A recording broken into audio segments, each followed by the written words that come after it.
General सेना सदर पवन कल्याण ने विशाखा स्टील प्लांट को तहफ़्फ़ुज़ फराहम करने का मुतालबा किया। विशाखा स्टील प्लांट को खांगियाने के खिलाफ स्टील प्लांट के मुलाजमीन पिछले 300 दिनों से एहतजाज कर रहे हैं।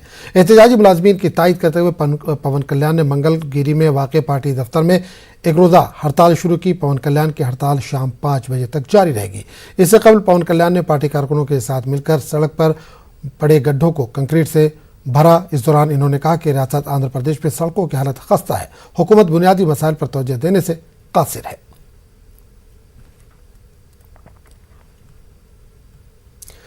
CAA के खिलाफ शुमाल मशरक़ी इलाकों में फिर से एहतजाज का आगाज़ हो गया है। कल गुवाहाटी में शहरी तरमीमी कानून के खिलाफ यौम सियाह के तौर पर मनाया गया।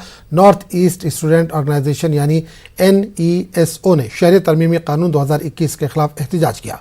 वाज़ेह है कि NESO शुमाल मशरक़ी हिंदुस्तान में तलबा की सबसे बड़ी तंजीम है, जिसमें 7 शुमाल मशरक़ी रियासतों के 8 तलबा की तंजीमें शामिल हैं।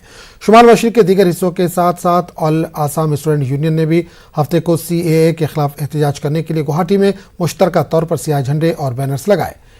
NESO और AASU से वाबस्ता तलबा ने शहरियत के नए कानून को सख्त, गैर आइनी और मुकामी लोगों के खिलाफ करार दिया। इन्होंने मज़ीद मुतालबा किया कि CAA को मनसूख किया जाए।